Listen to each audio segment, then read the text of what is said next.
नहीं जहाँ भगवान ना हो। समझो बच्चा, हम घर छोड़ करके बाहर निकलते हैं तो किसी न किसी घर का ही सहारा लेते हैं, चाहे वो गुफा हो, चाहे वो कंदरा हो, चाहे वो झोपड़ी हो, चाहे वो महल हो।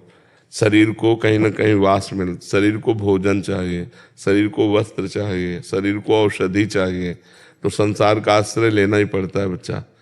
तो हम संसार से कनेक्शन रखे हुए हैं, संसार से संबंध है। पुत्र रूप में था, उसे त्याग दिया तो शिष्य रूप में आ गया। संसार कहीं जाता थोड़ी, संसार तो बना ही रहता है। हमको संसार में रहते हुए भगवान का भजन करना है, तो भजन हो सकता है। नहीं आप हमारे पास आ जाओ तो भी भजन नहीं बनेगा। वहां से तुम्हें यहाँ का चिंतन होगा, यहाँ से तुम्हें वो घर का चिंतन होगा। वहां हो तो वृंदावन का चिंतन हो रहा, बढ़िया है।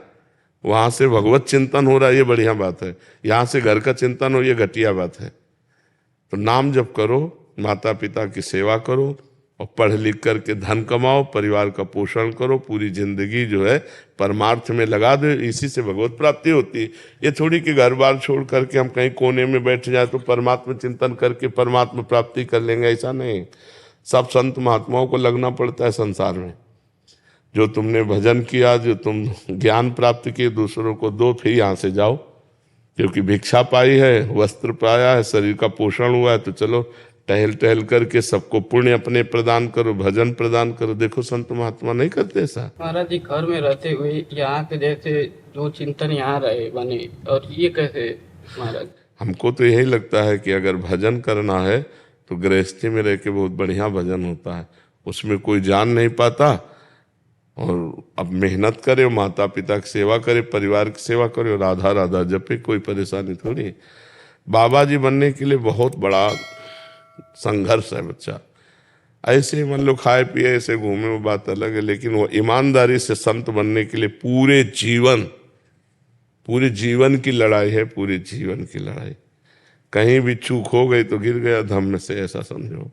50 वर्ष ब्रह्मचारी रहा, 5 मिनट में विचार कर लिया, गया पूरे 50 वर्ष का ब्रह्मचर्य गया।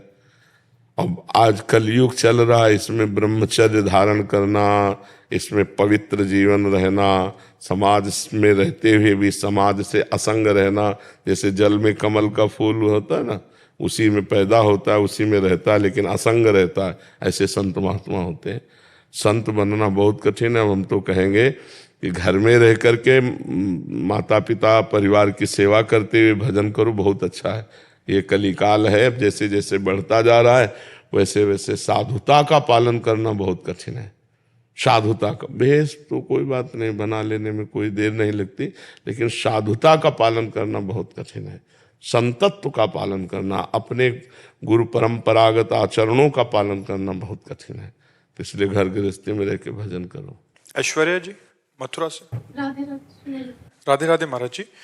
गुरुदेव, मन कई बार बहुत खिन्न हो जाता है इस माया रूपी संसार से। कई बार अपने ही गहरे घाव देते हैं, परंतु एक माँ हूँ, एक पुत्री हूँ, जिम्मेदारी के कारण विरक्त नहीं हो सकती। कृपया बताएं। नहीं, विरक्त होने ये क्यों सबके दिमाग में बैठ गया कि विरक्त जो हो करके हम सारी झंझटों से बच जाएंगे। नाना प्रकार की सर्दी गर्मी बरसात सब दुखों को सहना।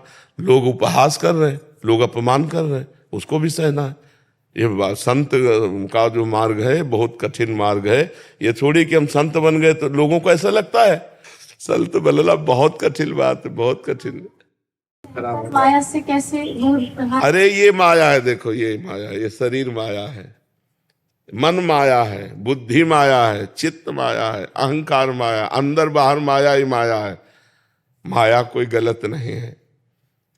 जब हम इसका गलत प्रयोग करते हैं तो गलत है। देखो हमारी वाणी है, इससे हम राम कृष्ण बोल रहे हैं या किसी को गाली दे दें तो गाली देना माया में फंसना, राम कृष्ण बोलना भक्ति में है। ये शरीर है, हम दूसरों का उपकार करते हैं, धर्मपूर्वक चलते हैं तो यही माया हमारे हितकर है।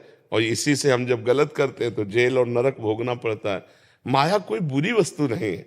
देखो क्या माया नहीं, माया हवा दे रही, माया माइक से आवाज जा रही, माया बुलवा रही। तो जब हम माया का दुरुपयोग करते हैं तो बुरी चीज है। नहीं, माया का सदुपयोग, अच्छा रुपया है, माया है ना, संत सेवा में लग गया। रुपया है, किसी बीमार की सेवा में लग गया, माता पिता की सेवा में लग गया, तो माया ही तो है ना। कितना बढ़िया जगह लग गई। अब वैश्यागमन में रुपया लग गया, शराब पीने में रुपया लग गया, पार्टीबाजी में रुपया लग गया, गलत। माया का गलत प्रयोग ना करो तो भगवान से माया मिला देगी। भगवान की तो माया है ना। आप हमें बताओ माया बुरी कहाँ है? जहां हम बुरे आचरण किए वही माया बुरी है, और बुरे आचरण छोड़ दो तो माया नाम की कोई चीज ही नहीं। भगवान ही भगवान है, कोई माया नहीं। बताओ कहाँ माया है? ये शरीर भगवान का रचा हुआ है, मन भगवान का रचा हुआ, अच्छे आचरण करो, माया नाम की चीज नहीं। लोग गंदे आचरण करते हैं और दोष दे देते हैं माया बहुत बुरी है, माया बहुत बुरी है। नहीं, माया बुरी नहीं यार, तुम बुरे हो, तुम बुरा आचरण करते हो। नहीं तो माया के पास दोनों डिपार्टमेंट है, अच्छे भी हैं और बुरे भी हैं। तो बुरे मत बनो, अच्छे बन जाओ। तो देखो तुम्हें ये कपड़ा है, ये कपड़ा ही तो है ना। तो क्या कपड़ा केवल पहन लेने मात्र से माया मुक्त हो जाएंगे क्या? ये भी तो माया है, ये भी कपड़ा भी तो माया है। बात समझना है। अब हम अच्छे कपड़े पहन करके भगवान के अच्छे मार्ग में चल रहे हैं तो नमस्कार। वही कपड़े पहन करके पाखंड करने लगो तो पिटोगे, निंदा होगी। तो हमें समझना है कि दो मार्ग हैं, एक गलत मार्ग, एक सही मार्ग। सही मार्ग में चलो तो माया माँ की तरह सहयोग करके भगवान के पास पहुंचा देगी, और गलत कार्य करोगे तो माया जो है वो तुम्हारे ऊपर शासन करके तुम्हें नरक और नाना प्रकार के दुखों में फंसा देगी। तो जिन लोगों का ऐसा मानना है कि यार सब झंझट से मुक्त होकर बाबा जी बन जाओ, वो कायर है। नहीं, ऐसा नहीं। बाबागिरी बहुत मेहनत का काम है। हम कह रहे हैं 5 मिनट आप बाबागिरी वाला काम करो, 5 मिनट अपने मन को एक नाम में 5 मिनट लगा के दिखाओ, हटने ना पावे 5 मिनट, तो फिर पता चले बाबागिरी क्या। 24 घंटे परमात्मा में चित्त को लगाना और सबकी सहना, हर दुख सुख सहना। आप क्या समझते हो केवल भोजन की जरूरत है क्या? अरे सबके पास हृदय है, सबके पास शरीर है, वो सारे विकार आते हैं जो तुम्हारे अंदर आते हैं, उन विकारों को सहना, भगवान के प्रति पूर्ण समर्पित होना और संसार के दुख सुख को सह जाना, फिर तो वो साधुता का लक्षण एक अलग है। ये मत सोचो कि जरा सी झंझट पड़ी और हम चलो बाबा जी बन जाते। बाबा जी बनकर पाखंड करे तो दुर्गति हो जाती है। इसलिए बहुत सही मार्ग में चलना चाहिए। नहीं तो अपना गृहस्थी में हो, कम से कम हो तो ये तो है कि हम गृहस्थ हैं, और संत बन के पाप करोगे तो कहाँ जाओगे?